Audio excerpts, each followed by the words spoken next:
தீத்து புத்தகம் புதிய ஏற்பாட்டில் பரிசுத்த பவுலால் எழுதிய ஒரு முக்கியமான மெய்ப்பர்களுக்கான கடிதமாகும். கிரீத்து தீவில் உள்ள சபைகளை ஒழுங்குபடுத்துவதற்காகவும் விசுவாசிகள் சத்தியத்தின்படி வாழ்வதை உறுதிப்படுத்துவதற்காகவும் இந்த கடிதம் எழுதப்பட்டது.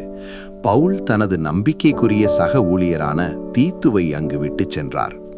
இந்த புத்தகத்தின் மைய செய்தி சரியான போதனை, சரியான வாழ்க்கையை உருவாக்க வேண்டும் என்பதாகும்.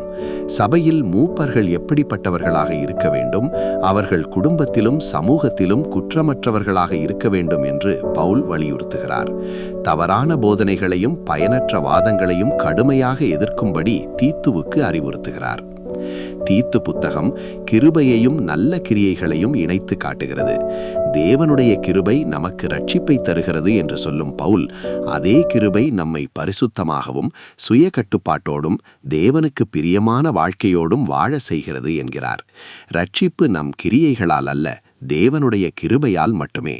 ஆனால் உண்மையான ரட்சிப்பு நல்ல கிரியைகளில் வெளிப்பட வேண்டும். இறுதியாக, தீத்து புத்தகம் விசுவாசிகள் உலகத்தில் நல்ல சாட்சியாக இருக்க வேண்டும் என்றும் அழைக்கிறது. அதிகாரங்களுக்கு கீழ்ப்படிதலும் சமாதான மனப்பான்மையும் அனைவரிடமும் அன்பும் காணப்பட வேண்டும்.